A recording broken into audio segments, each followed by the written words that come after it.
काशी प्रदेश में एक संत हुए शिव योगी जो भगवान शंकर का भस्म से श्रृंगार करते थे और भस्म का श्रृंगार कर कर उस भस्म को अपने तन पर धारण करते थे। शिव पर चढ़ी गई भस्म, शिव पर चढ़ाया गया जल, शिव पर चढ़ाई गई बेलपत्र, शिव पर चढ़ाया गया एक अक्षत, शिव पर चढ़ाया गया चंदन, अबीर, गुलाल,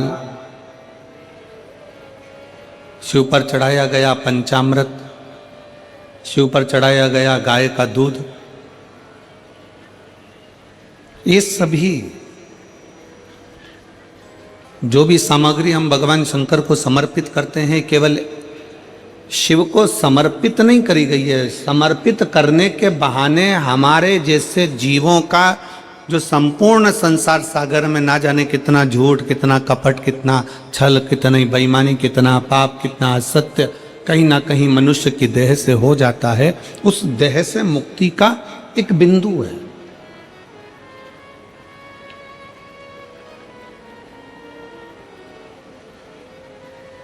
और बड़े ध्यान से सुनिएगा, आप अगर शंकर जी को जल चढ़ा रहे हो, एक लोटा जल भगवान शिव को समर्पित कर रहे हो, तो यह ना सोचिए कि शंकर को आपके जल की जरूरत है।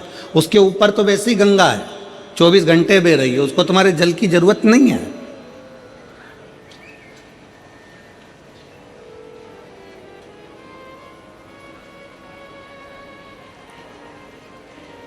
आप देवादिदेव महादेव को अगर एक लोटा जल चढ़ा रहे हो तो यह विचार ना करिए कि शंकर को तुम्हारे जल की जरूरत है।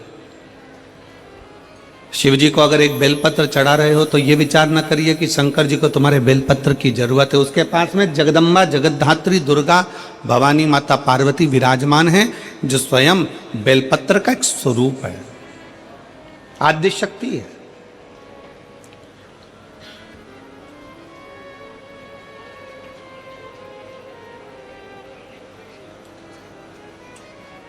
भगवान शंकर को अगर दिया लगा रहे हो तो दीपक जला रहे हो, दिया लगा रहे हो, तो ये ना सोचिए कि हम भगवान शंकर को दीप लगा रहे हैं।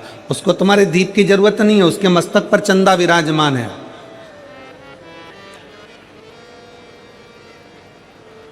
उसके मस्तक पर स्वयं चंद्रमा बैठा हुआ।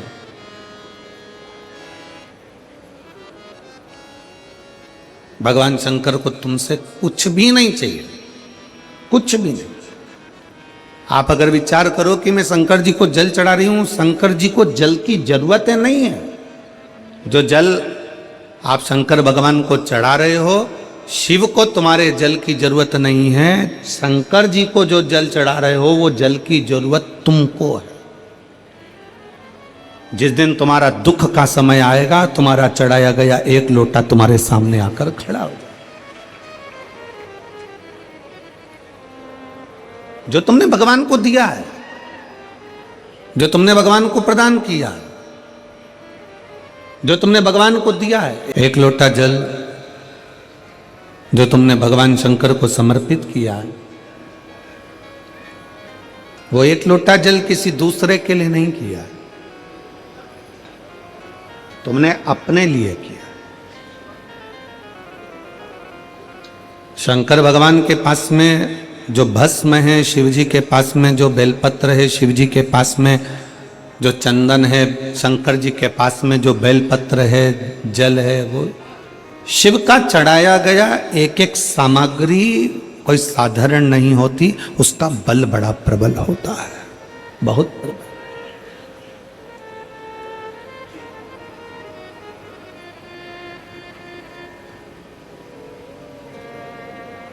कल हमने कथा में कहा था, आप लोगों ने श्रवण किया था कि शिव जी पर जब हम जल समर्पित कर कर उसका पान करते हैं, उस जल को पीते हैं, तो वो जल जल नहीं रहता, वो अमृत बन जाता है, औषधि बन जाता है। हमारे शरीर के लिए वो सुख प्रदान करने वाला बन जाता है, श्रेष्ठता देने वाला बन जाता है। वो जल साधारण नहीं रह पाता। एक बड़ी सुंदर सी कथा आती है कि भगवान का चढ़ा हुआ सामग्री भगवान शंकर पर या माता पार्वती पर स्पर्श करी हुई सामग्री भी करोड़ों का सुख दे जाती।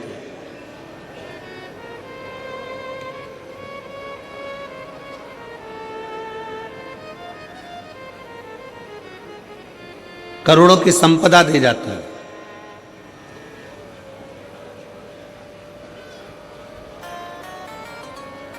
शिव योगी काशी प्रदेश में रहते हैं। काशी प्रदेश में रहते हुए शिव योगी का नियम था कि शंकर पर जो समर्पित करते हैं वो अपने तन पर धारण करें। शिव को अगर भस्म चढ़ाइए तो वो भस्म अपने तन पर धारण कर लेंगे। शंकर को अगर जल चढ़ाया गया है तो उस जल का आचमन कर लेंगे। शंकर भगवान को अगर बेलपत्र चढ़ाई गई है तो वो बेलपत्र भी अपने मस्तक पर रखकर उसका स्मरण करेंगे। शिव को अगर पुष्प चढ़ाया गया है तो वो पुष्प अपने कानों में लगा लेंगे।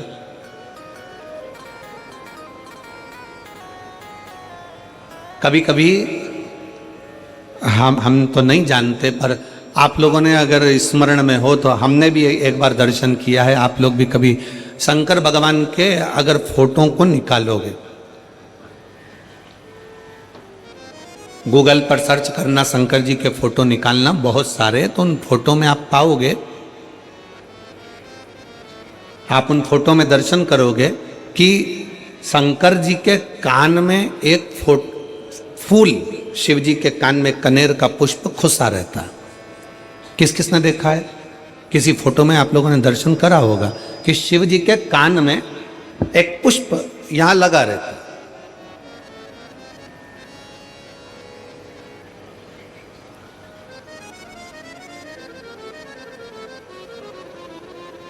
भगवान अगर श्रीनाथ जी का दर्शन करोगे, नाथ द्वारा में श्री जी बाबा का दर्शन करोगे, आपके नजदीक में रायपुर के पास में ही चंपारण है, चंपेश्वर महादेव वहां पर विराजमान है, और चंपारण में श्रीमद् वल्लभाचार्य जी की बैठक जी है।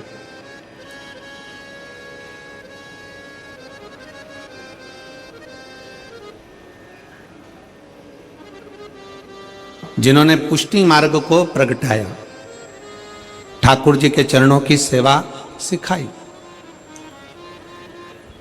और श्रीनाथ जी का अगर दर्शन करते हो, श्री जी बाबा का अगर दर्शन करते हो, गोवर्धन नाथ जी का अगर दर्शन करते हो, तुम्हारे घर में अगर श्रीनाथ जी का कोई फोटो है, गोवर्धन नाथ जी का अगर कोई फोटो है, श्री जी बाबा का अगर कोई फोटो है, तो उस फोटो में आप दर्शन करेंगे कि श्रीनाथ जी का जो हस्तकमल ऊपर है, उस हस्तकमल पर एक पुष्प रखा हुआ।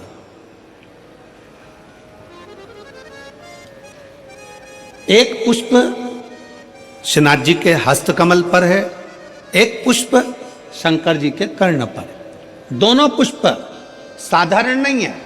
श्री जी बाबा के हस्तकमल पर जो पुष्प है वो जमुना दास जी ने दिया था। वो पुष्प मेरे गोवर्धन नाथ जी के श्रीनाथ जी के हाथ पर आज भी रखा हुआ। वो पुष्प साधारण नहीं है जो भगवान श्रीनाथ जी ने अपने हस्त पर लिया, और वो पुष्प भी साधारण नहीं है जो भगवान शंकर के कानों पर रखा हुआ है। जमुना दास जी ऐसे संत जिन्होंने ठाकुर जी के इतने प्रिय कि ठाकुर जी के लिए रोज नई नई माला तैयार करते थे, रोज नया नया श्रृंगार तैयार करते थे। भगवान गोवर्धन नाथ जी के लिए, श्रीनाथ जी के लिए रोज नया नया श्रृंगार बनाते थे। एक दिन जमुना दास जी ने एक डलिया में पुष्प देखा तो उन्होंने फूल वाले से कहा, पुष्प वाले से बोला, भैया ये फूल मुझे दे दो। जमुना दास जी, फूल की कीमत 1 रुपया है। जमुना दास जी ने कहा, ठीक है, ये फूल 1 रुपये लो और तुम मुझे दे दो।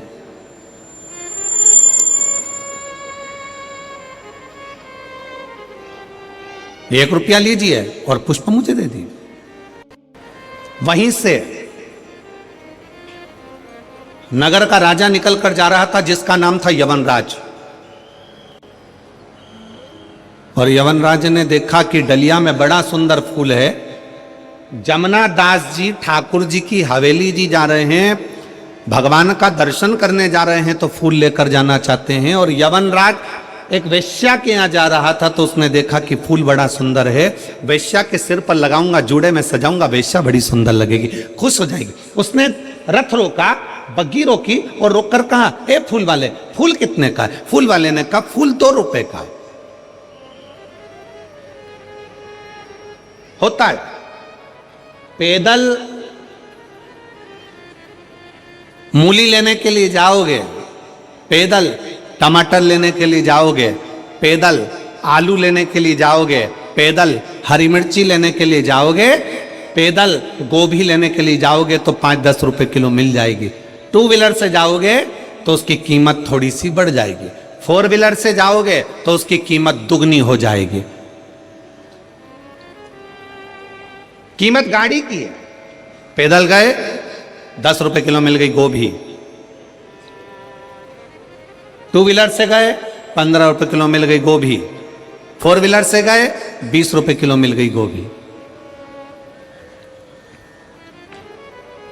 जमनादास जी 1 रुपए का फूल ले रहे थे, यमनराज ने आकर पूछा कितने का फूल है, फूल की कीमत बढ़ गई 2 रुपए का। जमनादास जी हाथ जोड़कर बोले यमनराज से, महाराज आप तो नगर के राजा हो, आप दूसरा फूल ले सकते हो, मैंने तो ये फूल ठाकुर जी के लिए ले लिया, अपने मन से मैंने ठाकुर जी को चढ़ा दिया, अपने मन से मैंने श्री जी बाबा को समर्पित कर दिया, अपने मन से मैंने भगवान को दे दिया, ये फूल मुझे ले लेने दो।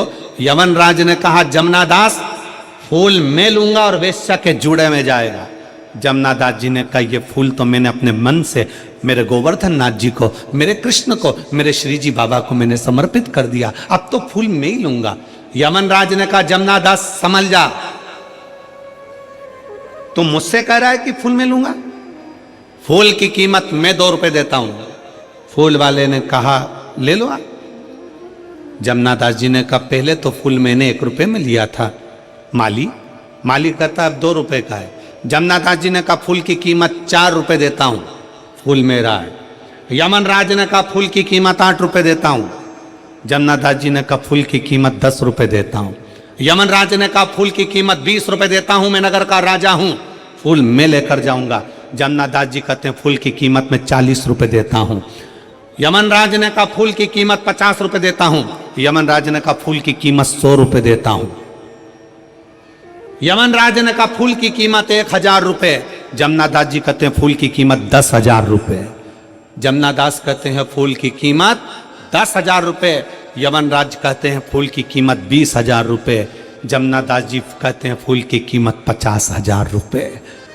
यमनराज 1,00,000 रुपए फूल की कीमत बोलने वाले थे, पर यमनराज को लगा 1,00,000 में तो 10 वेश्या घर पे ले आऊंगा, फूल को छोड़ो। जमनादास ने अपना मकान बेचा, अपनी जमीन बेची, 50,000 का फूल खरीद कर ठाकुर जी के चरणों में, जैसे ही कृष्ण भगवान के चरणों में पहुँचे, जैसे ही ठाकुर जी के चरणों में पहुँचे और जमनादास ने अपना फूल भगवान के चरणों में रखा, वैसे ही मेरे कृष्ण ने, मेरे गोवर्धन नाथ ने, श्री जी बाबा ने उस पुष्प को उठाकर अपने हस्त कमल पर रख लिया। आज भी जमनादास जी का फूल श्री जी बाबा के हस्त कमल पर आज भी रहता है। आज भी आपके घर में अगर फोटो हो तो उसका दर्शन करिए, फोटो ना हो तो मोबाइल पर सर्च कर कर दर्शन करो कि श्रीनाथ जी की मूर्ति पर, श्रीनाथ जी की फोटो में, श्रीनाथ जी के स्वरूप में आज भी श्रीनाथ जी के हस्त कमल पर एक पुष्प रखा रहता है, वो जमनादास जी का है। जमनादास जी ने कहा ठाकुर क्या मेरा ये पुष्प आपको पसंद नहीं आया? जमनादास जी के शब्द सुनकर ठाकुर जी कहते हैं जमनादास तेरा पुष्प तो इतना पसंद आया कि मैं इसको जिंदगी भर अपने हाथ पर रखूंगा, जिंदगी भर अपने हस्त पर रखूंगा।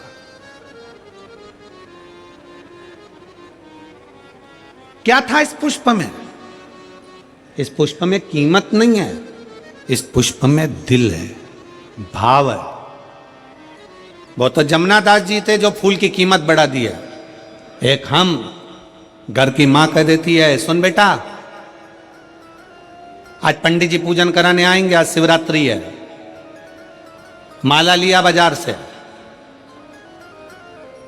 पति से कहा जाओ जरा माला लिया बाजार से। पति गए माला लेने के लिए। माला कितने की है? 50 रुपए की। इससे छोटी 30 रुपए की, इससे छोटी 10 रुपए की। यही उतार कर दे दो। भगवान के लिए लेकर आए 10 रुपए की। थोड़े दिन बाद पत्नी का करवा चौथ का व्रत आ गया। पत्नी ने कहा सुनो मेरे लिए वो सिर में बांधने का वो गजरा और जूड़ा लेकर आना। पति गया मार्केट में फूल वाले के यहाँ, ये कितने का है? 40 रुपए का। इससे अच्छा बता 50 का, इससे अच्छा बता 150 का, इससे अच्छा बता 200 का। पत्नी के लिए लेकर आया तो अच्छे से अच्छा लाया, बच्चों के लिए लाया तो अच्छे से अच्छा लाया, और परमात्मा के लिए लाया तो सस्ते से सस्ता लाया। भगवान भी समझ जाते हैं तेरी दृष्टि में मैं हल्का हो गया, मेरी दृष्टि में तू हल्का हो गया, मेरी दृष्टि में तू। भगवान कभी नहीं कहते कि मुझे बहुत सारा धन दो, भगवान कभी नहीं कहते कि मुझे बहुत सारी संपदा दो, भगवान कभी नहीं कहते कि मुझे ढेर सारी पूंजी दो। भगवान तो कहते हैं कि तू दिल से मुझे जो समर्पित कर रहा है वो मेरे लिए नहीं, तू तेरे लिए कर रहा है, तेरे लिए।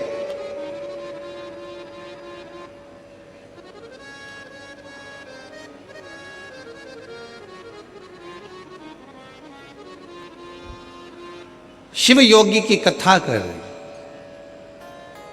काशी प्रदेश में रहने वाला वो शिव योगी भगवान शंकर की भक्ति में झूमता, शिव जी को भस्म का श्रृंगार करता, वो भस्म अपने तन पर धारण कर लेता, शंकर जी को बेलपत्र का श्रृंगार करता, बेलपत्र अपने तन पर धारण कर लेता, भगवान शंकर को जल समर्पित करता, वो जल का आचमन कर लेता।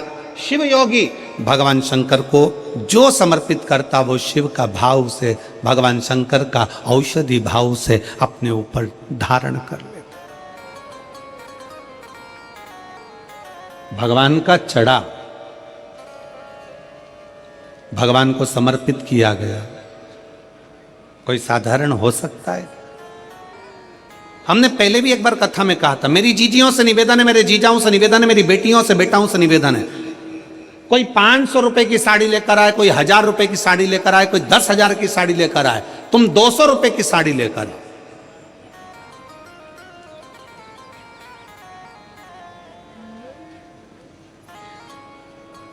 और किसी को मत बोलना कि ये साड़ी 200 रुपए की है, किसी को मत बोलो कि ये साड़ी 200 रुपए की है।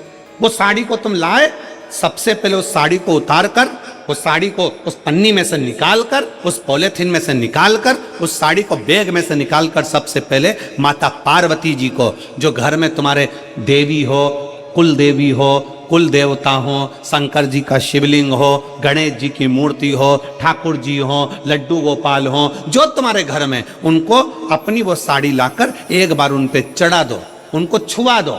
जब वो साड़ी उनको चढ़ा दोगे और वापिस लोगे तो वो क्या बन जाएगा? भगवान का प्रसाद। अब वो साड़ी नहीं रही, अब वो प्रसाद बन गई। चलो एक बात आपसे पूछें, भंडारे में गए हो कभी? अरे जम के तो बोलो जरा, आजकल छत्तीसगढ़ वाले कम बोलते हैं क्या? जम के तो बोलो जरा।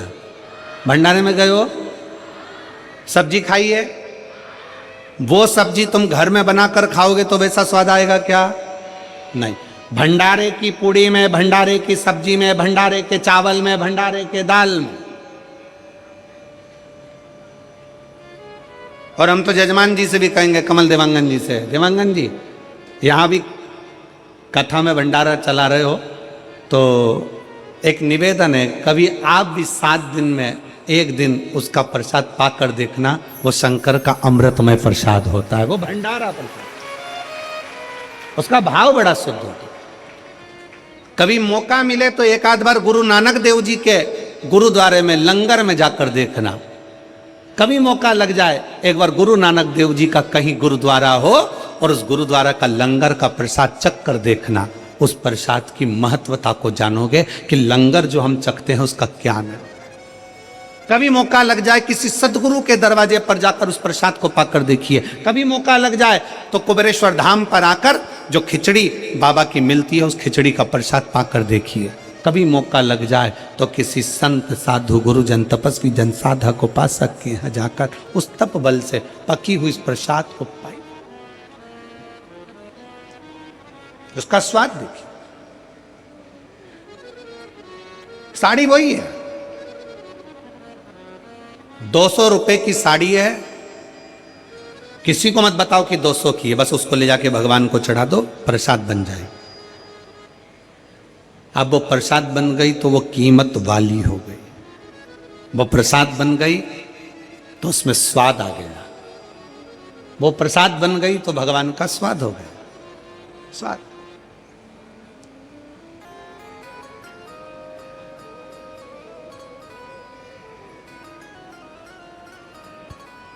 हम देवांगन जी हमारे लाडले की पूजन करते हैं, कल्लू जी की, और हमारे जो शंकर जी हैं और शालिग्राम जी हैं उनका हम आपके कक्ष में, हमारे बाजू में अलग कक्ष में उनकी सेवा होती है। सुबह सुबह हम वहाँ पहुँच जाते हैं सेवा के लिए। तो जब भगवान को भोग लगता है और भगवान का जब स्नान आदि हो जाता है, भोलेनाथ जी का पूजन हो जाता है, और भाभी जी वगैरह वो फ्रूट्स, थोड़ा सा फल और दूध वगैरह भेजती हैं, तो वो हम भोग लगाकर वापस उसको बाहर भेजते हैं। उसका थोड़ा सा प्रसाद आप पहले भगवान के पास ना आए उससे पहले उसको रख कर देखो और उसको खाकर देखो। और जो शंकर जी की हम पूजन करें तो बाबा की या किसी मंदिर में पूजन होती है, वो मंदिर का प्रसाद जब अंदर से बाहर आता है और उस प्रसाद को पाकर देखोगे तो उसका स्वाद अपने आप बढ़ जाता है, क्योंकि वो प्रसाद हो जाता है, वो प्रसाद। सत्यनारायण भगवान की कथा करवाओ, आटे की पंजेरी बनाओ, पंजेरी को अलग रख दो और एक कटोरी पंजेरी सत्यनारायण जी के सामने रख दो। जो अलग रखी है उसमें स्वाद नहीं आएगा, जो सत्यनारायण जी के सामने रखी है उसका स्वाद बढ़ जाएगा, क्योंकि वो प्रसाद है। प्रसाद 200 रुपए की एक प्रैक्टिकल जरूर करो। किसी और वाला महाराज झूठ तो नहीं बोल रहा, प्रैक्टिकल करते रहना चाहिए, प्रैक्टिकल बिल्कुल करो, प्रैक्टिकल जरूर करो। 200 रुपए की साड़ी लो, भगवान को चढ़ा दो, प्रसाद हो गई।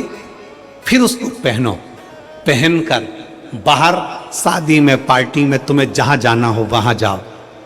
आपको लोग पलट कर कहेंगे अच्छी दिख रही है, बहुत महंगी है, कीमत भगवान को चढ़ाने से हो गई है। अच्छी दिख रही है, बहुत महंगी है, बहुत महंगी।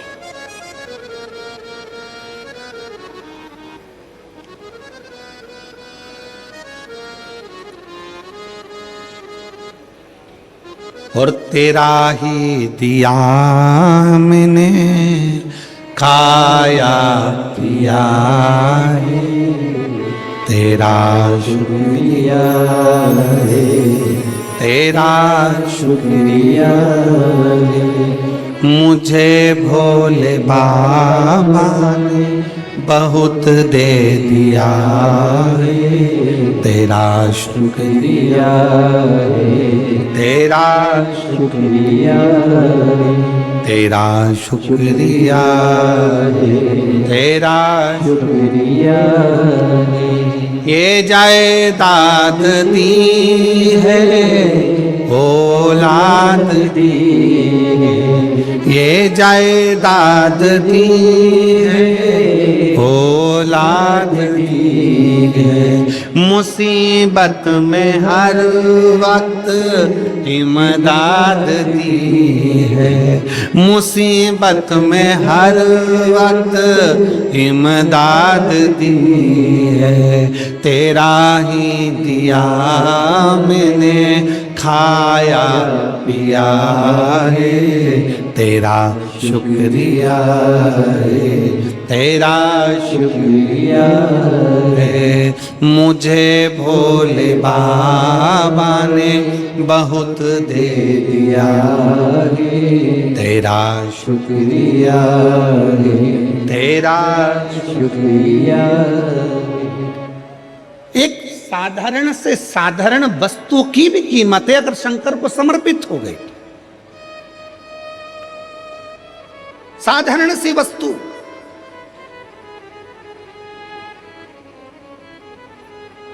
सीता जी ने जब हनुमान जी ने माता जानकी जी को राम जी की मुद्रिका दी, तब सीता जी ने हनुमान जी को क्या दिया था? जम के बोलो, क्या देकर भेजा था? अरे बोलो तो, क्या देकर भेजा? हनुमान जी ने तो माता जानकी जी को मुद्रिका दी थी, अंगूठी दी थी। सीता जी ने क्या देकर भेजा था? अपनी चूड़ामणि। क्या देकर भेजा था? जम के बोलो जरा। अपने बालों की चूड़ामणि माता जानकी जी ने हनुमान जी को देकर भेजा। क्या थी चूड़ामणि? कहां से आई थी चूड़ामणि? वो चूड़ामणि इतनी विशेष क्या थी जो चूड़ामणि सीता जी ने हनुमान जी को दे दी?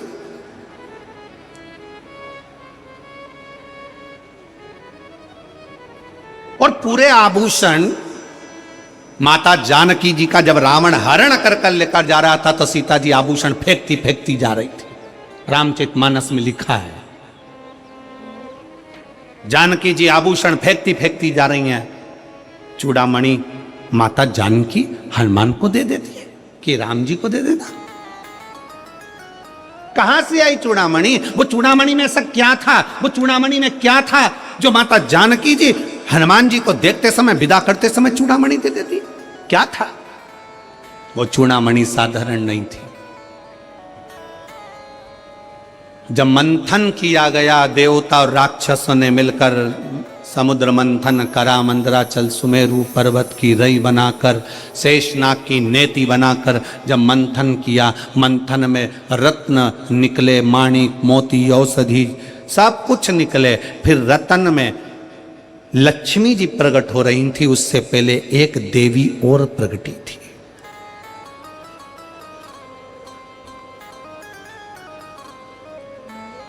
उस मंथन में एक देवी और प्रकटी थी। लक्ष्मी जी के प्रकट होने से पहले एक देवी और प्रकटी थी जिसका नाम था रत्नाकर नंदिनी। सब बोलो उसका नाम, क्या नाम है उसका? रत्नाकर नंदिनी। जम के बोलो जरा। लक्ष्मी जी के प्रकट होने से पहले मंथन में एक देवी और प्रकटी थी जिसका नाम था रत्नाकर नंदिनी। रत्नाकर नंदिनी जैसे ही प्रकट हुई, उसने भगवान विष्णु का दर्शन किया तो उसके मन में आ गया कि मैं इनको पति बनाऊंगी। तुरंत उसके मन में भाव जागृत हो गया, मैं नारायण को अपना पति बनाऊंगी, मैं नारायण को अपना पति बनाऊंगी। और पति बनाने के लिए माला तैयार करने के लिए, फूल ढूंढने के लिए चली गई, पुष्प ढूंढने के लिए।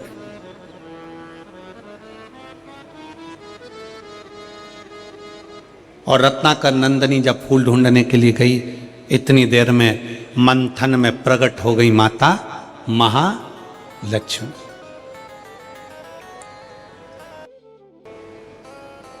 अम्मा महालक्ष्मी जब प्रकट हुई तो उनके हाथ में पुष्प की माला थी। भगवान नारायण को जैसे ही लक्ष्मी जी ने देखा, आगे बढ़कर माता लक्ष्मी ने वो नारायण के गले में माला पहना दी। और जैसे ही माला पहनाई, भगवान विष्णु को लक्ष्मी जी ने वर लिया। वर लिया, पूरे देवताओं के पास सूचना पहुंच गई कि माता लक्ष्मी जी ने भगवान विष्णु को वर लिया है, उनका विवाह होना है। समुद्र देवता कन्या दान करेंगे, लक्ष्मी जी का मंगल विवाह होगा। विवाह की तैयारी होने लगी, देवताओं का आगमन हो गया। भगवान शंकर पार्वती भी वहां आ गए जहां पर लक्ष्मी और नारायण का विवाह हो रहा था।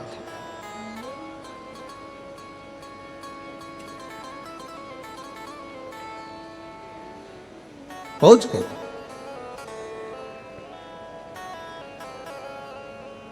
विवाह का कन्यादान हुआ, लक्ष्मी जी का विवाह नारायण के साथ हुआ। इतनी देर में रत्नाकर नंदिनी आ गई, माला बनाकर, माला लेकर, पुष्प लेकर। स्वामी भगवान विष्णु को देखा तो भगवान विष्णु के पास में तो लक्ष्मी खड़ी थी। दोनों की वरमाला हो चुकी थी, भावर हो चुकी थी, दोनों का विवाह हो चुका था। रत्नाकर नंदिनी की आंख में से जल बहने लगा, नैनों से जल बह रहा था। भगवान नारायण ने बुलाया, हे रत्नाकर नंदिनी इधर आओ। रत्नाकर नंदिनी आई। प्रभु मैं आपको वरना चाहती थी, मैं आपको अपना बनाना चाहती थी। भगवान कहते हैं, रत्नाकर नंदिनी मेरा विवाह लक्ष्मी जी से हो गया है। तुम मुझे वरना चाहती थी, मैं जान गया था तेरे मन की दशा को, पर तो चिंता मत कर। कलिकाल में जब मेरा कल्कि अवतार होगा तब मैं तुझे अपनी अर्धांगिनी बनाऊंगा। मैं तुझे अर्धांगिनी बनाऊंगा, तब तक तू त्रिकूट में, त्रिकूट पर्वत पर मां वैष्णो देवी के नाम से विख्यात होकर विराजमान होगी। तेरे में 3 देवियों की शक्तियां तेरे साथ होगी, वहां बैठेगी। राम अवतार में मैं स्वयं तुझे दर्शन देने के लिए आऊंगा। जब जब मृत्यु लोक पर आऊंगा तब तब तुझे मैं दर्शन दूंगा। रत्नाकर नंदिनी तुम जा सकते। रत्नाकर नंदनी ने भगवान नारायण से कहा कि तुम्हारा विवाह हुआ है, शादी में अगर कोई आता है तो उसको विदाई दी जाती है।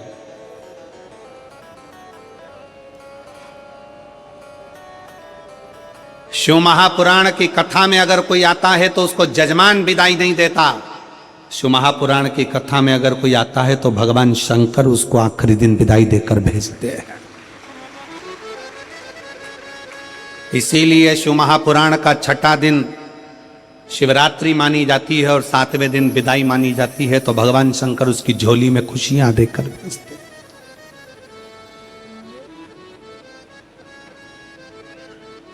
श्रेष्ठता। रत्नाकर नंदनी कहा मैं जा रही हूं, पर मैं आपके विवाह में साक्षी बनी हूं, आपके विवाह में मेरी साक्षीता है, आप मुझे विदाई दीजिए। भगवान नारायण मुस्कुरा कर कहते हैं कि आपको मैं विदाई दूं, ये श्रेष्ठता कहां? हमारे देवों में भी देव महादेव हमारे पास में बैठे हैं, विदाई वो देंगे। तुरंत रत्नाकर नंदनी शंकर जी के सामने हाथ जोड़कर बोली कि हमको विदाई दीजिए। रत्नाकर नंदनी के शब्द सुने तो शंकर भगवान बोले कि आप स्त्री हो और स्त्री को विदाई मां जगत जननी पार्वती देंगी।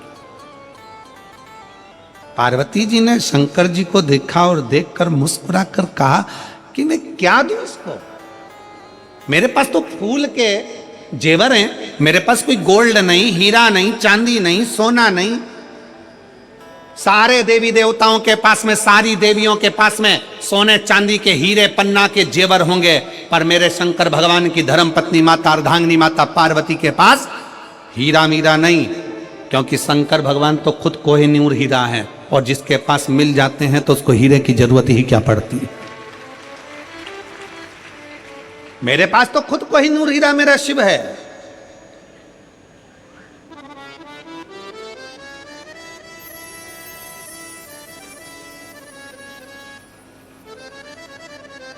इसीलिए वो कहते हैं ना,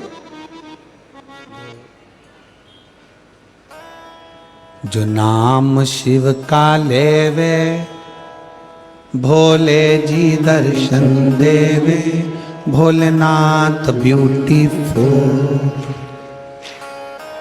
जो नाम शिव का लेवे भोले जी दर्शन देवे, भोलेनाथ ब्यूटीफुल। जो नाम उसका लेवे भोले जी दर्शन देवे, Bholenath beautiful. Bholenath beauty, Bholenath beautiful. भगवान शंकर तो खुद ही हीरा है, रतन है, माणिक है, सोना है। मेरा शिव तो खुद सुंदर है, इसलिए उसको कर्पूर गौरम करुणावतारम संसार सारम भुजगेंद्रहारम सदा वसंतम हृदयारविंदे भवम भवामी सहितम। पार्वती जी मुस्कुरा कर कहती है मेरे पास कोई आभूषण नहीं है, मैं क्या दूं? रत्नाकर नंदनी को विदाई में क्या दूं? शंकर भगवान ने कहा तुमने विश्वकर्मा जी से एक चूड़ामणि बनवाई है, वो चूड़ामणि तुम इस रत्नाकर नंदनी को दे दो। अभी कथा में कहा कि भगवान शंकर पर पार्वती जी पर चढ़ी हुई सामग्री कोई साधारण नहीं होती है, साधारण नहीं है। मेरी ये जीजियां बैठी हैं ना, मेरे जीजाओं, आप लोग कभी दर्शन करना। ये मेरी जीजियां जब देवी जी के मंदिर में जाती हैं ना, और देवी जी के मंदिर में या सुहागिलों में जब जाती हैं, सौभाग्यवती माताओं का कोई कार्यक्रम होता है उसमें जाती है, तो वहां से सिंदूरा लेके अपनी मांग में भर लेती है। बोलो री जीजियां सही है कि गलत है? वहां से घर में अगर कोई सुहागिल हो रही है, घर में कोई गोरानी हो गई है, घर में कोई देवी की पूजन हो रही है, उन्होंने कंकु लिया और अपनी मांग में भरा। क्यों? किस लिए? किस कारण? सौभाग्यता के। पार्वती, जो चूड़ामणि तुमने विश्वकर्मा जी से बनवाई थी अपने केशों में लगाने के लिए, जब सोने का महल बनवाया था और सोने के महल के साथ में एक चूड़ामणि तुमने बनवाई थी, और वो महल तो चले गया था जो विश्वकर्मा जी को मिल गया, पर वो चूड़ामणि तुम्हारे पास है, दे दो। पार्वती जी मुस्कुरा कर कहती हैं, स्वामी, बालों से चूड़ामणि निकाली और दे दी रत्नाकर नंदनी को। रत्नाकर नंदनी से पार्वती जी ने कहा, सुनो रत्नाकर नंदनी, ये वो चूड़ामणि है जो मेरे स्वामी से कहकर मैंने बनवाई थी, और मेरे स्वामी ने मुझे वर दिया था कि ये चूड़ामणि जिस स्त्री के जूड़े में रहेगी और वो स्त्री जिस नगर में रहेगी, ये चूड़ामणि जिस स्त्री के जुड़े में रहेगी और वो चूड़ामणि जिस नगर में रहेगी, वहां का राजा कभी हार नहीं सकता, उसे कोई मार नहीं सकता। वहां का राजा कभी हार नहीं सकता और उसे कोई मार नहीं सकता। चूड़ामणि रत्नाकर नंदनी को दे दी। रत्नाकर नंदनी चूड़ामणि ली और लक्ष्मी जी को दे दी। लक्ष्मी जी की चूड़ामणि आई, इतनी देर में इंद्र की पत्नी इंद्राणी का दिल उस चूड़ामणि पर आ गया। इंद्राणी ने इंद्र से कहा, ये चूड़ामणि मुझको चाहिए। इंद्र ने विवाह की विदाई में कि नारायण भगवान आपकी शादी हुई है, मेरी विदाई में कुछ दोगे नहीं, क्या चाहिए? वो चूड़ामणि जो लक्ष्मी जी के जूड़े में सजी है, वो चूड़ामणि इंद्र ने लेकर इंद्राणी को दे दी। अब इंद्राणी के जूड़े में वो चूड़ामणि थी। एक संभासुर नाम का एक असुर हो गया जो देवताओं को परेशान करने लगा, तो दशरथ जी को युद्ध करने के लिए बुलाया। दशरथ जी को युद्ध करने के लिए बुलाया। उस समय पर दशरथ जी का विवाह माता केकई से हुआ था। केकई इतनी बड़ी वीर थी, रथ को हाँकने वाली और शस्त्र चलाने वाली माता केकई थी। और केकई युद्ध के मैदान में आई, संबासुर का वध हुआ। जब संबासुर का वध हुआ तो इंद्र ने दशरथ जी को विदाई में 2 हंस और 2 पंख दिए। और इंद्राणी ने पूछा, आपको क्या दूं? तो इंद्र ने कहा, एक काम करो, केकई को आपके चूड़े की चूड़ामणि दे दो। केकई को वो चूड़ामणि दे दी गई। केकई के मस्तक पर वो चूड़ामणि आई। केकई आई, केकई ने विचार करा, ये चूड़ामणि का मैं क्या करूंगी? मेरे पास तो दशरथ जी हैं, ये चूड़ामणि मैं सुमित्रा जी को दे देती हूँ। सुमित्रा को चूड़ामणि दे दी। राम जी का विवाह हुआ, सीता विवाह कर आई। मुंह दिखाई में सुमित्रा जी ने वो चूड़ामणि सीता जी को दे दी। वो चूड़ामणि सीता के पास, मां जानकी के मस्तक में वो चूड़ामणि आ गई। बलकल वस्त्र पहने, थोड़े से आभूषण पहनी हुई माता जानकी चली। वन में जाने पर जब उनके वस्त्र, उनके आभूषणों को फेंका गया, चूड़ामणि उनके मस्तक पर रह गई। लंका में चली गई। हरण होकर जब लंका में पहुंची, हनुमान जी मुद्रिका लेकर आए, तब सीता जी को ध्यान आया कि ये वो चूड़ामणि है जो दशरथ जी ने कहा था, सुमित्रा जी ने कही थी, ये चूड़ामणि जिसके जूड़े में रहेगी और वो जूड़े में लगी हुई स्त्री जिस नगर में रहेगी, वहां का राजा कभी मर नहीं सकता और वहां का राजा कभी हार नहीं सकता। अगर ये चूड़ामणि लंका में रह गई तो मेरे राम इस रावण को नहीं मार सकते। इसलिए हनुमान जी के आते से सबसे पहला काम करा, चूड़ामणि को लेकर भेज दिया। फिर लंकापति मरा है, फिर लंकापति। अब जरा विचार करिएगा, शंकर जी की अर्धांगिनी माता पार्वती, शिव और शक्ति दोनों पर चढ़ी हुई एक वस्तु, जरा सी बेलपत्र शंकर जी पे चढ़ी हुई खा लेते हैं, औषधि मुक्त हो जाते हैं। जरा सा चढ़ा हुआ जल हम पी लेते हैं, औषधि के रूप में लेकर हम रोग मुक्त हो जाते हैं। केवल बाल में लगी हुई चूड़ामणि भी, माता पार्वती के मस्तक की वो चूड़ामणि भी इतना फल दे जाती है कि नगर के राजा को बचा लेती है। नगर के राजा, क्या करती है शिव महापुराण की कथा? शिव महापुराण की कथा क्या करती है? अभी हम आ रहे थे तो रास्ते में हमने देखा कि बहुत सारी दुकानें यहाँ पर रायपुर के इन रस्तों में लगी हुई थी।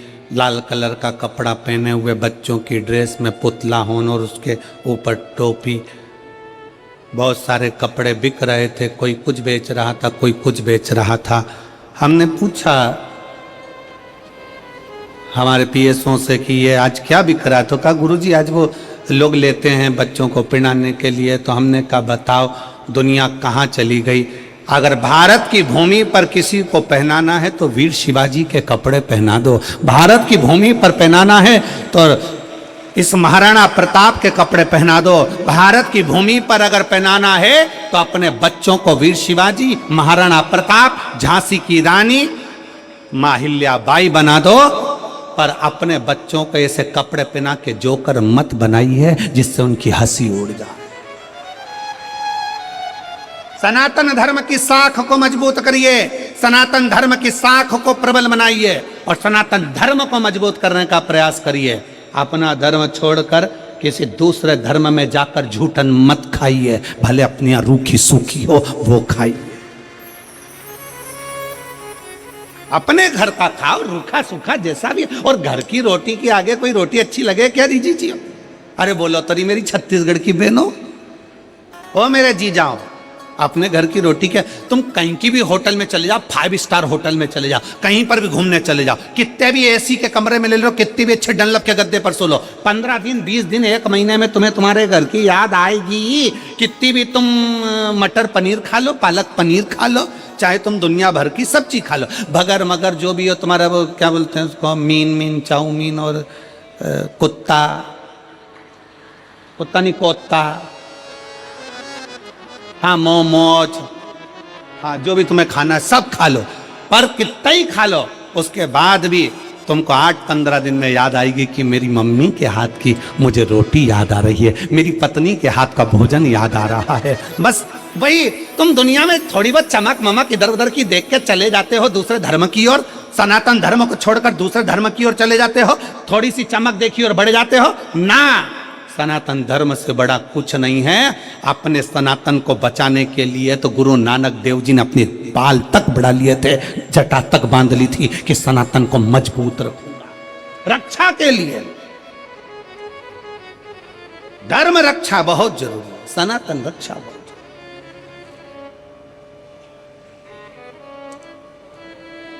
कहां भटक रहे हो? कहां? और अभी अभी वो लोग कहेंगे वो 31st,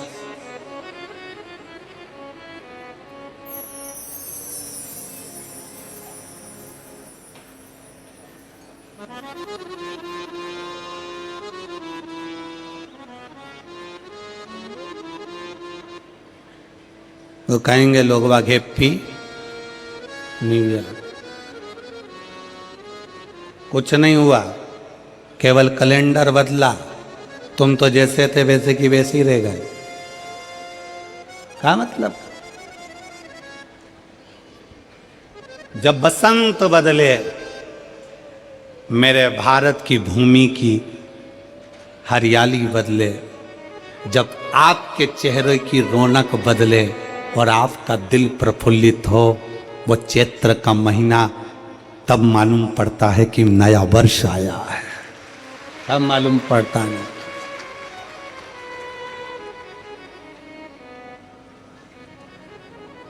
31 तारीख को दारू की बोतल खुलती है और भारतीय नए वर्ष चैत्र की नए वर्ष में गंगा जल खुलता है।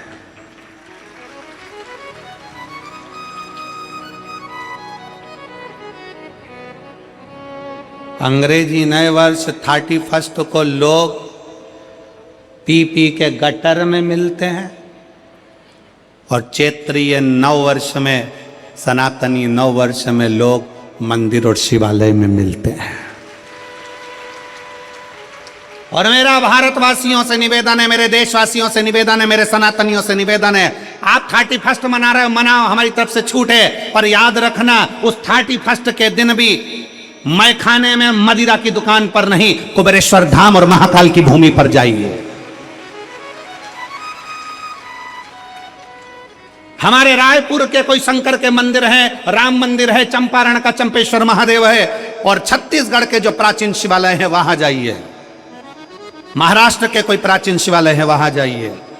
वहां जाकर अपने को अगर मनाना ही है तो भगवान शंकर की शरण में मनाओ, क्योंकि आप कितने किस्मत वाले हो रहे छत्तीसगढ़ वालों की, ये दिसंबर एंड की 24 से 30 तारीख तक की कथा तुमको मिली। मतलब दिसंबर का एंड भी तुम शंकर की शरण में, और 2025 की शुरुआत 4 जनवरी से 10 जनवरी तक छुरिया हाले कोसा में कथा मिल गई। मतलब तुम्हारा 24 और 25 सब बढ़िया बाबा के चरणों में, शिव भक्ति में जाओ, उसके चरणों में मनाओ। शिव महापुराण की कथा वर्णन कर रहे हैं। माता पार्वती जी को स्पर्श करी हुई वो चूड़ामणि राज्य के राजा को कभी हारने नहीं देती। शंकर भगवान पर चढ़ी हुई बेलपत्र या चढ़ा हुआ जल आपको कभी गलत जगह पर जाने नहीं देगा, आपकी जिंदगी को संवारेगा जरूर। शिव का चढ़ा जल। और देखो रे भाई, ओ छत्तीसगढ़िया सबले बढ़िया, थोड़ा ध्यान से सुनिएगा। आप शंकर जी के मंदिर जाओगे जल चढ़ाने, लोग ताना देंगे। आप शिव जी के मंदिर जाओगे, लोग ताना देंगे। आप कथा सुनने के लिए शिव महापुराण के पंडाल में आओगे, लोग ताना देंगे।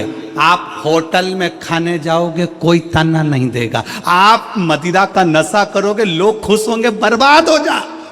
लोग ये चाहते हैं। आप जब जब सनातन धर्म की ओर आगे बढ़ोगे, दुनिया के लोग आपको ताना दे देकर खींच कर पीछे लाएंगे। पर आपका फर्ज है कि शंकर जी का चरण नहीं छोड़ना, शिव महापुराण मत छोड़ना, वो आपको नहीं छोड़ेगी, आगे बढ़ाती रह जाए। लाखों की संख्या में आप लोग पहुंचे हैं, पंडालों में जगह नहीं है। दिल से आप कथा श्रवण कर रहे हैं, हृदय से सुन रहे हैं, और ये हमारा विश्वास कहता है, मेरा शंकर की भक्ति कहती है और मेरा विश्वास कहता है कि मेरा भोलेनाथ आपकी भी झोलियां खुशियों से जरूर भरेगा और खाली नहीं भेजेगा। ये बोल बम का नारा है। जरा जम के दोनों हाथ उठाकर बोल बम का नारा है। सारी समस्या का हल ये विश्वास करता है, खाली नहीं जाओगे, भरोसा। आप शिव को, शिव का दरवाजा मत छोड़ो, शंकर की शरणागति मत छोड़ो, शिव की चौखट मत छोड़ो, शंकर की भक्ति मत छोड़ो। शिव कथा कर रही, शिव महापुराण वर्णन कर रही है। एक 200 रुपए की साड़ी भी अगर भगवान शंकर को, देवता को चढ़ाकर प्रसाद समझकर हम पहन रहे हैं, उसकी कीमत है। शिवयोगी काशी प्रदेश में रहने वाले एक सन्यासी, एक तपस्वी, एक साधक शंकर को चढ़ी हुई भस्म अपने तन पर धारण कर कर शंकर की चढ़ी हुई भस्म को अपने तन पर लगा ले।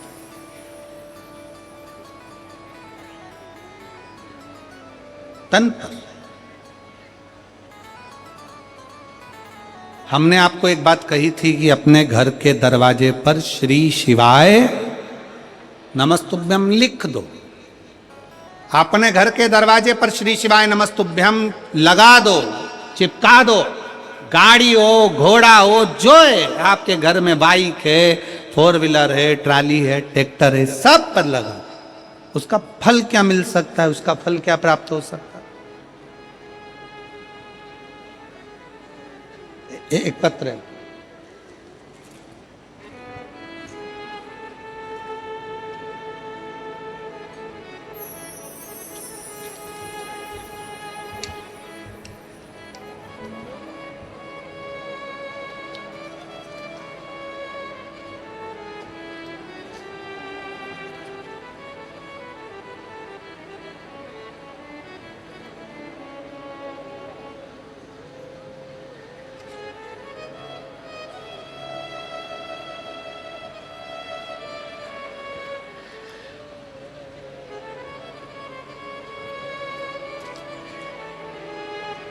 हनुमान सिम्बा पांडे, प्रोफेसर कॉलोनी, रायपुर, छत्तीसगढ़ से हैं।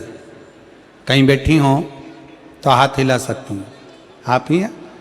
श्री शिवाय नमस्तुभ्यम। आ जाओ, एक बेलपत्र ले जाना चाहिए। भोलेनाथ पर जल चढ़ाने का मैं क्या वर्णन करूं गुरुदेव। पहले मैं बताना चाहूंगी कि मैंने दरवाजे पर श्री शिवाय नमस्तुभ्यम लिखा, उसको आप देखिए। पहले दरवाजे पर मैंने श्री शिवाय नमस्तुभ्यम लिखा, और बाबा का दरवाजे पर जिस दिन से श्री शिवाय नमस्तुभ्यम लिखा, 10 से 12 साल का सपना था कि मेरा 2 मंजिल मकान ऊपर की ओर बन जाए। मैं प्रयास करती रही पर नहीं बन पाया। पर पहली बार मैंने दरवाजे पर श्री शिवाय नमस्तुभ्यम लिखा। 1 रुपया भी पास में नहीं था, पर बाबा ने कहीं से व्यवस्था कर कर हमारा 3 मंजिल मकान खड़ा कर दिया। मैं बाबा को यहाँ प्रणाम करने के लिए आई। एक ये तो साधारण पत्रों के भाव में एक पत्र और देखिए, बड़ा सुंदर लिखा है। मेरा नाम लुसिका यादव, उम्र है 22 वर्ष। मेरी माता का नाम अनीता यादव है, पिता का नाम संतोष यादव है। ग्राम उतई, जिला दुर्ग, छत्तीसगढ़ की निवासी हूँ। कहीं बैठी हो तो हाथ हिला सकती हैं। आप ही हैं? श्री शिवाय नमस्तुभ्यम। आ जाओ बेटा, बेलपत्र लेकर जाओ। मेरा नाम लुसिका यादव है, उम्र 22 वर्ष है। मेरी माता का नाम अनीता यादव, पिता का नाम संतोष यादव है। ग्राम उतऊ, जिला दुर्ग, छत्तीसगढ़ की निवासी हूँ। भोले बाबा का क्या वर्णन करूं गुरुदेव। बाबा पर किया गया विश्वास कभी खाली नहीं जाता। मैं 2020 से सरकारी नौकरी की तैयारी कर रही थी, पर कहीं भी मेरा सिलेक्शन नहीं हुआ। मैं टीवी पर आपकी कथा सुनती, मंदिर जाती, 1 लोटा जल चढ़ाती, एक धतूरा अपना नाम और गोत्र बोलकर जैसा आपने कहा वैसा कि वैसे ही चढ़ा देते।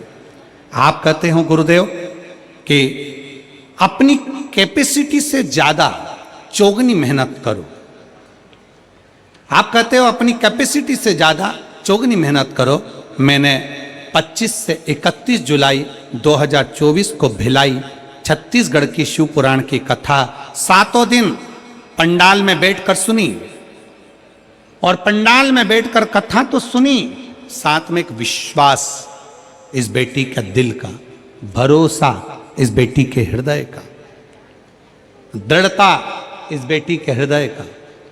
और श्री शिवाय नमस्तुभ्यम मंत्र को दरवाजे पर लगाना, मेहनत को 4 गुना कहना, और शहद और बेलपत्र का बाबा को समर्पित कर कर जाना। मेरा फिजिकल मेडिकल एग्जाम के दौरान 108 बार श्री शिवाय नमस्तुभ्यम का मंत्र जाप करती, और बाबा से ऐसी कृपा कर दी गुरुदेव, आज मैं सिलेक्शन हो गया। 14 दिसंबर 2024 को ITBP भारत तिब्बत सीमा पुलिस अधिकारी के पद पर मेरी नियुक्ति हो गई। मैं बाबा को प्रणाम करने के लिए आई, मैं बाबा को यहाँ धन्यवाद देने के लिए आई। ये शिव तत्व है, ये ओघड़ी है, ये शंभु है।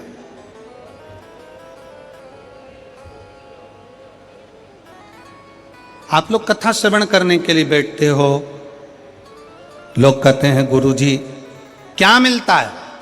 हम कहते हैं 7 दिन की कथा श्रवण कर रहे हो, कथा चालू हो उसके पहले आकर बैठो और कथा विराम हो, आरती हो, कर्पूर गौरम हो।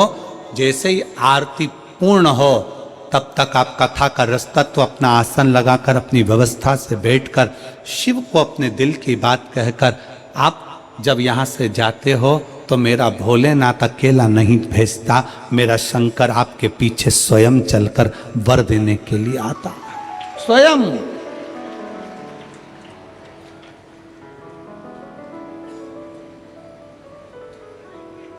कोई लेट बनता है, कोई जल्दी बनता है, और शिव को जल चढ़ाने वाला एक दिन जम के बोलो जरा, एक दिन सेट जरूर बन, खाली नहीं जाता। आपने अपने दरवाजे पर श्री शिवाय नमस्तुभ्यम लिखा है, खाली नहीं जाओगे। आ जाओ बेटा।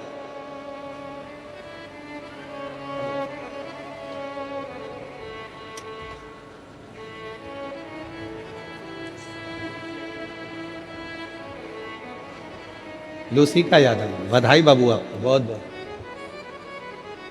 बधाई हो, खुश रहो, बहुत अच्छा नाम किया। है। अब इसको जाग लग जाएगी।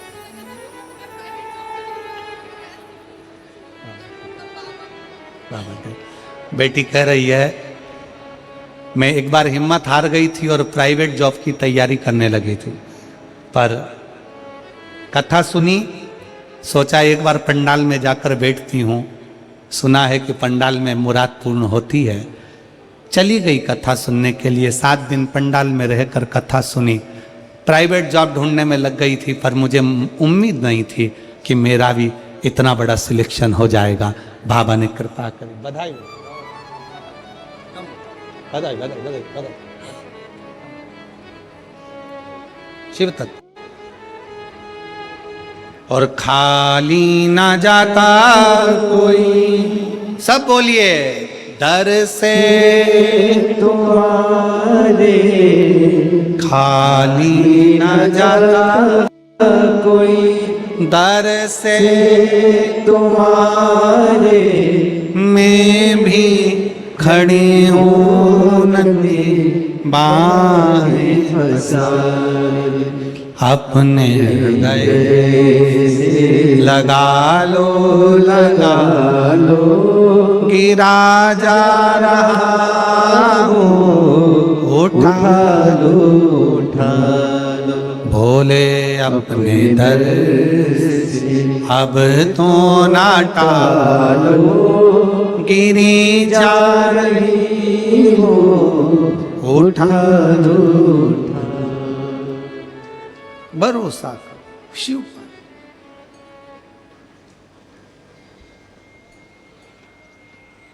एक विश्वास शंकर पर करो। शिव योगी ने शंकर पर चढ़ी भस्म को धारण किया। शंकर पर चढ़ी भस्म धारण कर।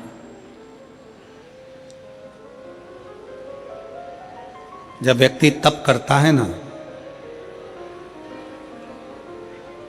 जब व्यक्ति साधना करता है ना, आराधना में डूबता है, तो उसका तेज बल बढ़ता है। हाजी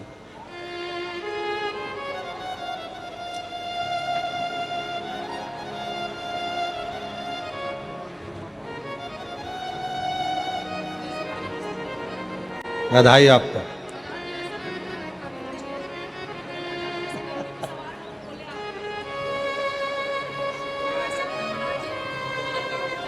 शिव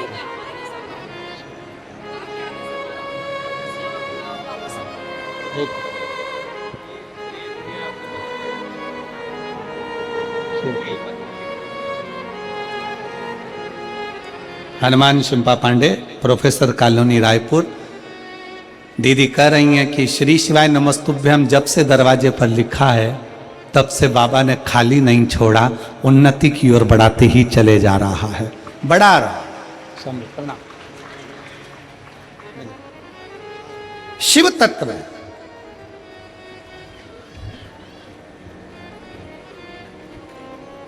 ओघड़ी है शंकर। शिवयोगी ने जब तप करा, साधना करी, इतना तेज शिवयोगी के शरीर पर था, इतना तेज। एक असुर, एक राक्षस, ब्रह्म राक्षस निकल कर जा रहा था। उस ब्रह्म राक्षस ने शिवयोगी को देख लिया। ब्रह्म राक्षस ने शिवयोगी को देखा। जो शिवयोगी भगवान शंकर की भक्ति में डूबा हुआ है, शंकर की आराधना में लगा है, शिव के स्मरण में लगा हुआ है, उस ब्रह्म राक्षस ने शिवयोगी को देखा।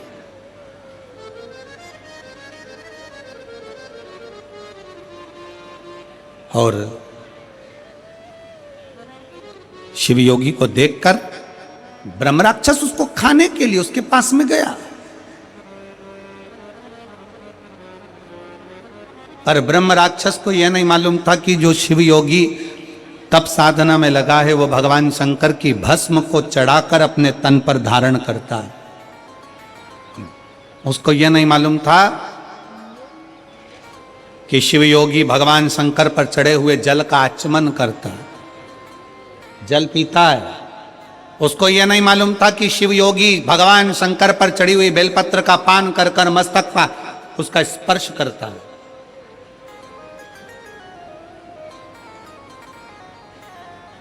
कल कथा में कहा था कि शंकर भगवान पर चढ़ा हुआ जल जब हम अपने ऊपर छींटते हैं, वो जल हमारे शरीर पर ही सूख जाता है और वो जल लगा हुआ शरीर जहां जाता है वो अपना कार्य सफल कर कर ही आता है, सफल कर कर।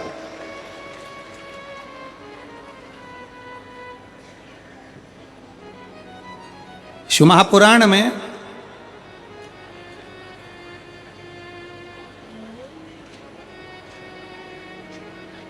एक रावण संहिता के अंतर्गत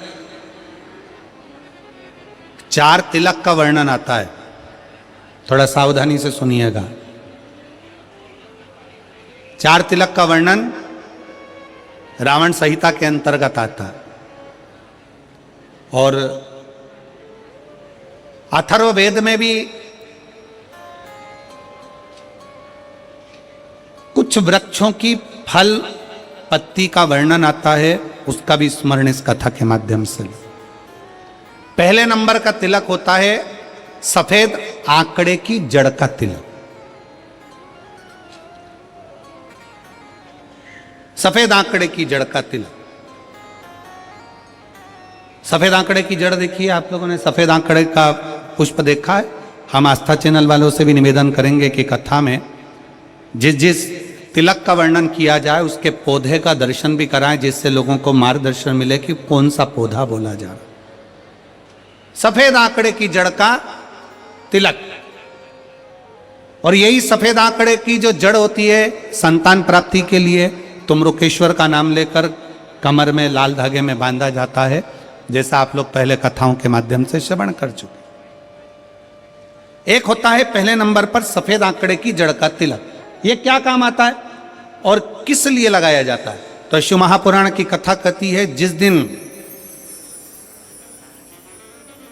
आपको लगे कि मुझे इस कार्य के लिए जाना है और ये मेरा कार्य सफल होना चाहिए, ये कार्य मेरा रुक रहा है, इस कार्य में बाधा आ रही है, ये कार्य मेरा अटक रहा है, उस दिन सफेद आंकड़े की जड़ को थोड़ा सा घिस कर और घिसने के बाद उसको अष्ट विनायक में से किसी भी एक विनायक श्री गणेश जी का नाम लेकर अपने मस्तक पर थोड़ा सा तिलक उस सफेद आंकड़े की जड़ का लगाकर चले जाइए।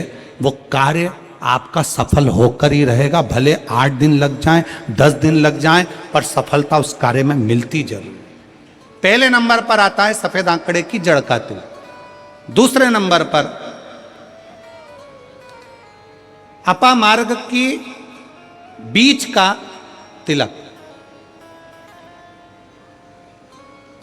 अपामार्ग एक पौधा होता है, आप लोग टीवी पर उसका दर्शन कर रहे होंगे, एलईडी पर आप देख रहे होंगे।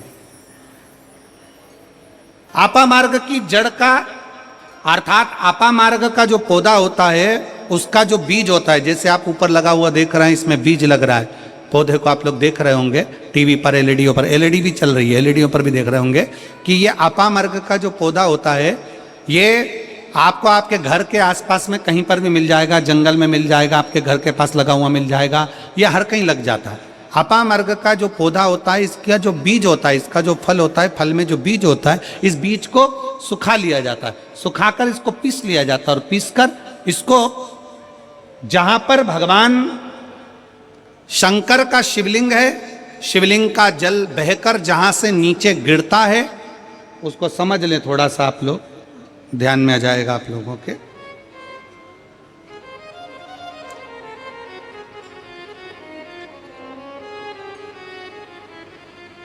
इधर देखिए, शिवलिंग की ओर ध्यान देंगे।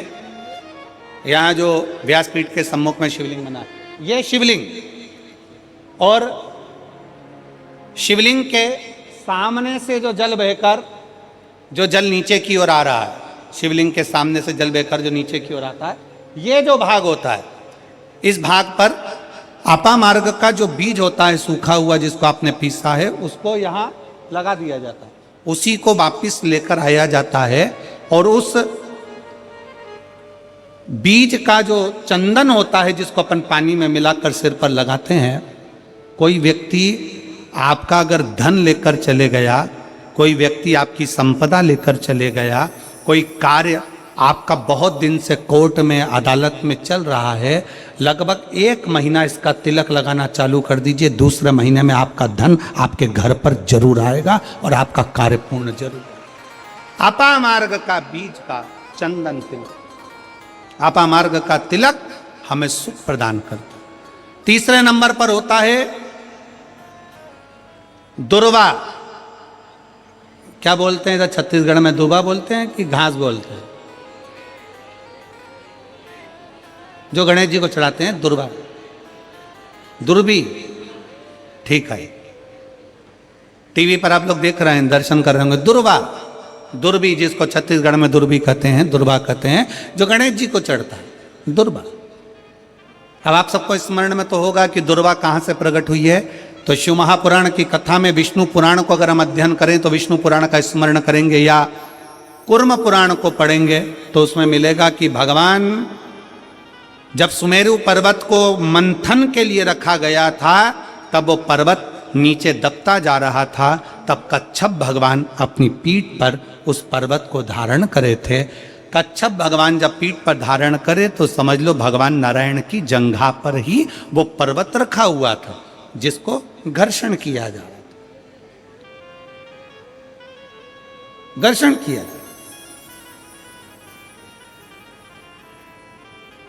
वो पर्वत जैसा जैसा घसा रहा था, रोम गिर रहे थे, उसी रोम की दुर्वा का भाव हमारे शास्त्रों में आता, उसी से दुर्वा की उत्पत्ति मानी। दुर्वा गणेश जी को प्रिय है। और दुर्वा का फल कितना है? दुर्वा का फल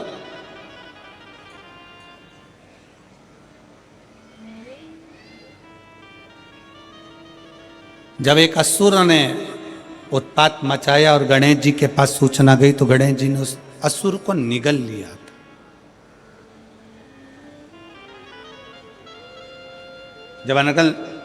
जब देखा अनायास उस असुर की ओर देखा तो भगवान गणेश जी ने उसको निगल कर अपने गर्भ में, अपने पेट में उसको धारण कर, अंदर ज्वाला उत्पन्न हुई।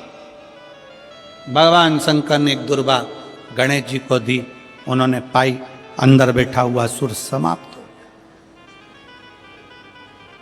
पाप कर्म हो, बेकार कर्म हो, गलत कर्म हो, असत्यता हो, या कई हमारे हाथों से हमारे द्वारा कोई पाप कर्म यदि हो जाता है, वैसे तो संपूर्ण विश्व में शिव महापुराण की कथा कहती है 4 स्थान पर प्रत्येक व्यक्ति से पाप होता है। पहला, झाड़ू लगाते समय छोटे छोटे जीव मर जाते हैं जिसका पाप माथे चढ़ जाता है। दूसरा, अग्नि जलाते समय छोटे छोटे पतंगे जल जाते हैं जिसका पाप मस्तक पर चढ़ जाता है। तीसरा, जल में कपड़े धोते समय, स्नान करते समय छोटे छोटे जीव मर जाते हैं जिसका पाप माथे चढ़ जाता है। चौथे नंबर का, चलकर जाते समय अपने पांव के नीचे, चप्पल के नीचे छोटे छोटे जीव मर जाते हैं जिसका पाप माथे चढ़ जाता है। शिव महापुराण की कथा कहती है एक दुर्वा शंकर जी को, एक दुर्वा गणेश जी को जब हम समर्पित करते हैं तो हमारे मस्तक का सारा पाप अपने आप समाप्त हो जाता है। दुर्वा में इतना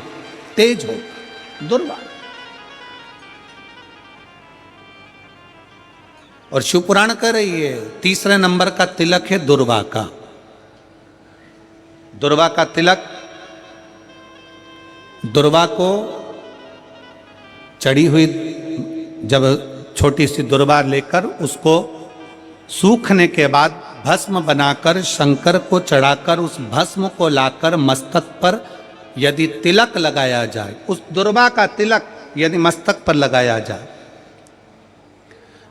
कोई व्यक्ति तुमसे कह दिया कि तेरे बस का ये नहीं है, कोई ने कह दिया तू ये सरकारी नौकरी पा ही नहीं सकता, कोई ने कह दिया कि तू ये काम कर ही नहीं सकता, तू मकान बना ही नहीं सकता, कोई ने कह दिया तेरी दुकान चलेगी ही नहीं चाहे कितनी खोल ले, अगर आपका कोई आत्मबल नीचे गिराता है तो 20 दिन तक दुर्वा का तिलक यदि मस्तक पर लगाया जाए तो आत्मबल भी बढ़ता है और कार्य सिद्ध होता है। ये दुर्वा तिलक की महत्व। चौथे नंबर पर आता है बेलपत्र की जड़ का तिलक, जिसको हम पहले भी कथाओं में बोल चुके हैं कि बेलपत्र कि मिट्टी का भी अगर तिलक लगाया जाए, बेलपत्र के नीचे की मिट्टी का भी अगर तिलक लगाया जाए तो वो भी फल देता है। तो बेलपत्र की जड़ का तिलक तो बहुत मूल है। कभी मान लो कहीं बेलपत्र की जड़ ऐसे नहीं निकालना चाहिए, बेलपत्र हरा भरा रहे तो कभी उसकी जड़ नहीं निकालना, कभी भी। मान लो कोई बेलपत्र का वृक्ष सूख गया, कोई बेलपत्र का वृक्ष अगर सूख गया है, उसकी अगर जड़ मिल गई है तो उसको घिस कर उसका चंदन बनाकर शिव का लेपन कर उस चंदन को अपने मस्तक पर भी धारण कर सकते।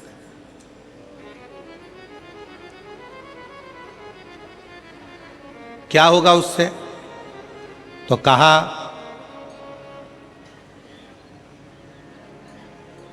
किसी व्यक्ति को कोई कार्य के हेतु आपने बोला है और वो व्यक्ति कार्य से इनकार कर रहा है, मना कर रहा है कि ये मेरे बस का नहीं है, मैं नहीं करूंगा, उठाओ तुम्हारी फाइल लेकर जाओ यहां से, ये मैं नहीं करूंगा। तुम्हें लग रहा है कि ये केस मुझे जीतना है और मैं सत्य हूं और मेरा केस मुझे जीतना है और असत्यता भारी पड़ रही है, झूठ भारी पड़ रहा है, उस समय पर बेलपत्री का चंदन का तिलक या बेलपत्री के वृक्ष की मिट्टी का तिलक व्यक्ति को सफलता जरूर देता है। उस तिलक को धारण जरूर करना चाहिए,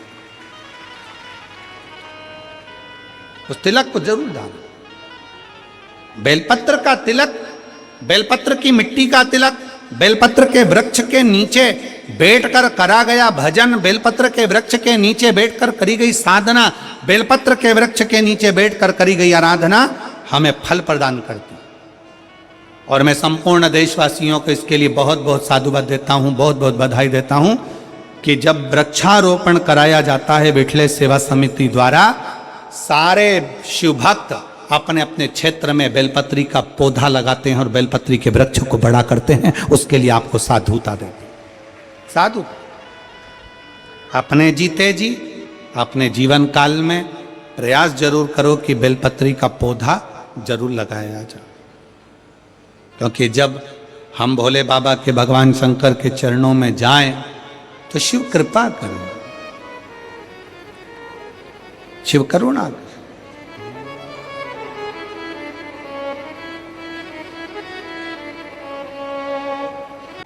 भगवान शिव की कथा कर रही है। ब्रह्म राक्षस आया शिव योगी के पास में, हवा चली तन की भस्म ओढ़कर, ब्रह्म राक्षस को लगी। ब्रह्म राक्षस राक्षस की योनि से छूटकर देवतुल्य बनकर देव के धाम चले गया।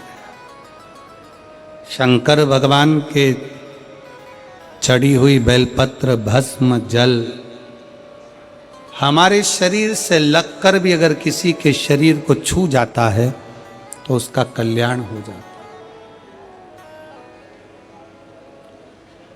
उसका उद्धार हो जाता है।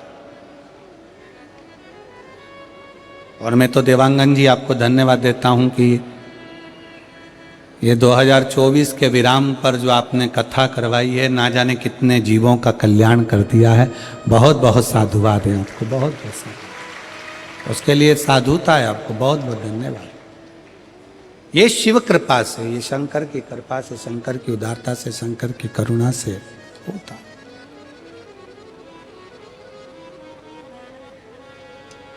हम भगवान को नहीं पहचान पाते, पर शिव करुणा करता जरूर है। शंकर करुणा करता है। जब ब्रह्मा जी भगवान को नहीं जान पा रहे थे, भगवान विष्णु नहीं जान पाए थे,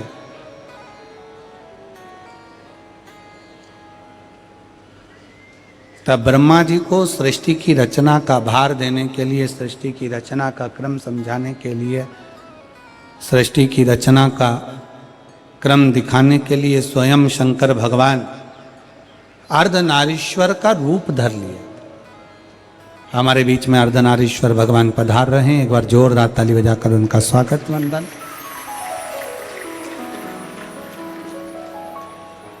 भगवान अर्धनारीश्वर का रूप धरकर भगवान शंकर ने आधा शिव का आधा शक्ति का, आधा शंकर का आधा पार्वती का आधा शिव का आधा शक्ति का स्वरूप धारण करा। ब्रह्मा जी को अपनी लीला का दर्शन कराया कि ब्रह्मदेव तुम सृष्टि की रचना करो, आदि सृष्टि पुरुष की, आदि सृष्टि स्त्री की बना दो। और सृष्टि की रचना करिए ब्रह्मा जी ने। बाबा अर्धनारीश्वर का यहाँ दर्शन हुआ। आज कथा का द्वितीय दिवस यहाँ विराम की ओर ले रहा है। कल कथा में तीसरे दिवस में प्रवेश करेंगे और अपने जीवन को सार्थक बनाएंगे। बहुत बहुत साधुवाद के पात्र हैं सभी शिव भक्त। वीडियो पसंद आए तो लाइक और सब्सक्राइब करना ना भूलें। ज़्यादा से ज़्यादा लोगों तक शेयर करें ताकि सभी लोग इसका लाभ उठा सकें। मिलते हैं अगले वीडियो में, तब तक के लिए श्री शिवाय नमस्तुभ्यं।